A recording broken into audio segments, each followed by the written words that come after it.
What up? This is going to be my WWE TNA and Ring of Honor thoughts of the week. The first thing I want to get to is obviously the biggest thing of the week, which is William Regal's suspension. He has been suspended for 60 days, and this is his second offense of the Wellness Policy. Basically, the only update to this is that WWE is unaware of what substance he fell for because the trace elements were so small. Now, obviously, I don't know if I could say this is showing that WWE's wellness policy is working or it's not working. Obviously, you had two big suspensions this year that both of the wrestlers were getting huge pushes. In Jeff Hardy's case, he was going to probably most likely be the one to win the Money in the Bank match at WrestleMania and be a future world champion. But obviously, his suspension changed that, and they went in another route of having CM Punk win it.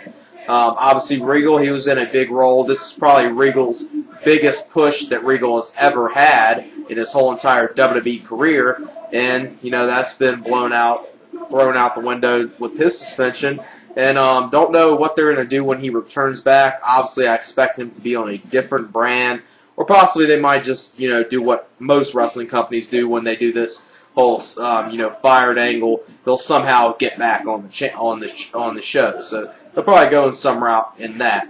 Because this wellness policy shows it's working, that two wrestlers that were getting big pushes obviously are getting punished for failed wellness policy tests. But on the other hand, obviously you have wrestlers within the WWE that are obviously on something, or obviously they're definitely on something, as in the Triple H's, Batista's, Randy Orton's, and John Cena's. Obviously, in the most part there, Triple H gets away because he's a part of the family. Orton and Batista, they basically get away with it probably because they're friends with Triple H. And John Cena, he's one of those guys that, you speculate he's using something, but none of these guys I can say definitely are on something because they haven't failed a test, and I don't got any evidence they are, but you can just look at them and tell that they're on something. If they're not, it would really, really shock me. So this is obviously showing some obviously favoritism with some of the talents. Jeff Hardy and William Regal are two of those talents that got punished, and they're making an example of, whereas other performers are still with WWE and still on TV, and they don't ever fail tests or anything. But that's just the way a business is run. There's going to be favoritism. And then on to probably the only TNA news that's gone on this week, or any of the TNA talk that's actually worth talking about, is TNA and the Ultimate Warrior are in talks. Now, some of you are going to be shocked at what I'm about to say, because obviously a lot of you are probably expecting me to say, fuck this, do not do this at all, and it's terrible to do. Now, obviously, if it's a full-time thing, this would be one of the worst moves TNA can make.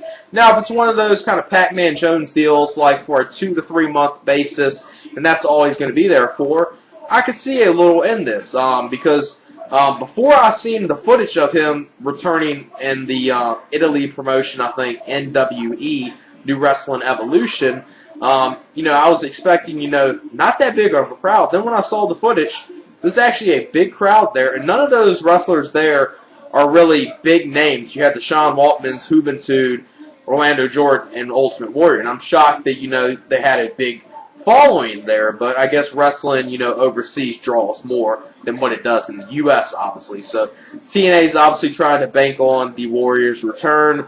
It's not a terrible thing to do. Obviously, if you do something with Ultimate Warrior and Sting at Bound for Glory, I wouldn't mind it. It would be one of those things that, for some fans, it'll have nostalgia behind it, and some fans will like seeing it. Do I think it's going to be one of those things to garner attention to TNA and their ratings are going to gradually increase to, a high level? No, but it's not going to be a terrible business move. TNA has done a whole lot worse than Ultimate Warrior, and he's not, it's not the worst thing to do, but it's not the smartest thing to do. But, this possibly could work out for him. Obviously, they're doing this thing with Sting talking about his past, so maybe they'll incorporate the Ultimate Warrior in there, and then, have their match, which it'll be a terrible match, but it'll be one of those matches that I know people will be interested in. Not necessarily me, but, the majority of the audience, I think, will enjoy it and like to see it. So, it's good for business, I guess. Then on to, lastly, some Ring of Honor news. And the Ring of Honor news this week, the hugest news of this week is the return of Lance Storm to Ring of Honor action. Hasn't really been announced if this is just going to be an appearance or he's going to be wrestling. Hopefully he will be wrestling because I would love to see him and Nigel. Him and Danielson again will be great. And the main thing I would love to see is him and Aries. I think that would be an incredible match.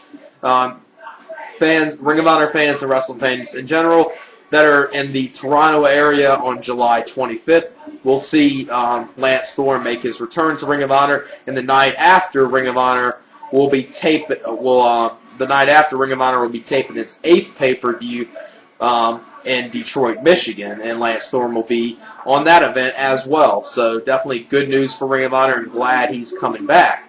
Ring of Honor, and the good thing about good news from Ring of Honor, it looks like after the 6th pay-per-view, that the speculation, a lot of people thought that was going to be the last pay-per-view that they were going to have. Obviously, that has changed because they have dates for the 7th and 8th pay-per-view. I already told you about the 8th one. The 7th one is going to be on June 6th. And 2 incredible matches already signed for this event, which is Roderick Strong versus Eric Stevens in a fight without honor, which should be incredible, and it should be a great way for them to end the feud. And then you got Bryan Danielson and Austin Aries versus the Age of the Fall of Jimmy Jacobs and Tyler Black. So those are 2 incredible matches that are going to be part of the Respect Is Earned 2 taping on June 7th. And the night before that, Ring of Honor is going to be having a tag team tournament in Hartford, Connecticut, to crown the new Ring of Honor Tag Team Champions. Hopefully, it'll be Kevin Steen and El Generico, because I think they are long overdue of being Ring of Honor Tag Champs, and hopefully they will be the ones to do it.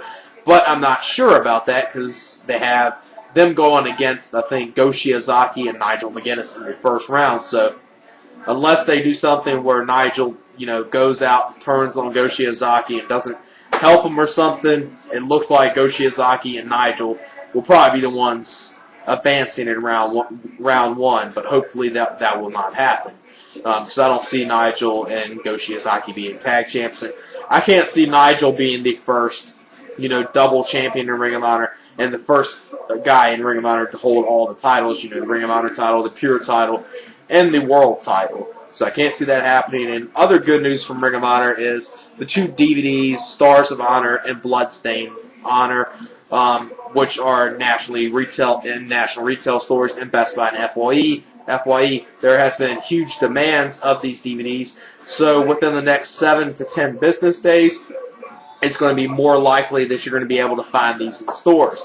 Obviously in FYE, not sure about Best Buy because they kind of do the dumbass route of having the DVDs but not having them in the store, and you have to order them online. Not sure if they actually mean in Best Buy they're going to be in the store, but hopefully they will.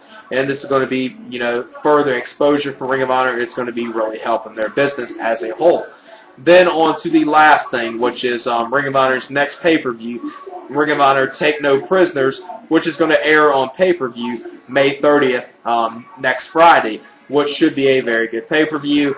And I've heard good reviews of Nigel McGuinness's match, which I'm not going to spoil it because there's a match earlier in the night, which is going to be the person qualifying to take on Nigel McGuinness, but I've heard it's good.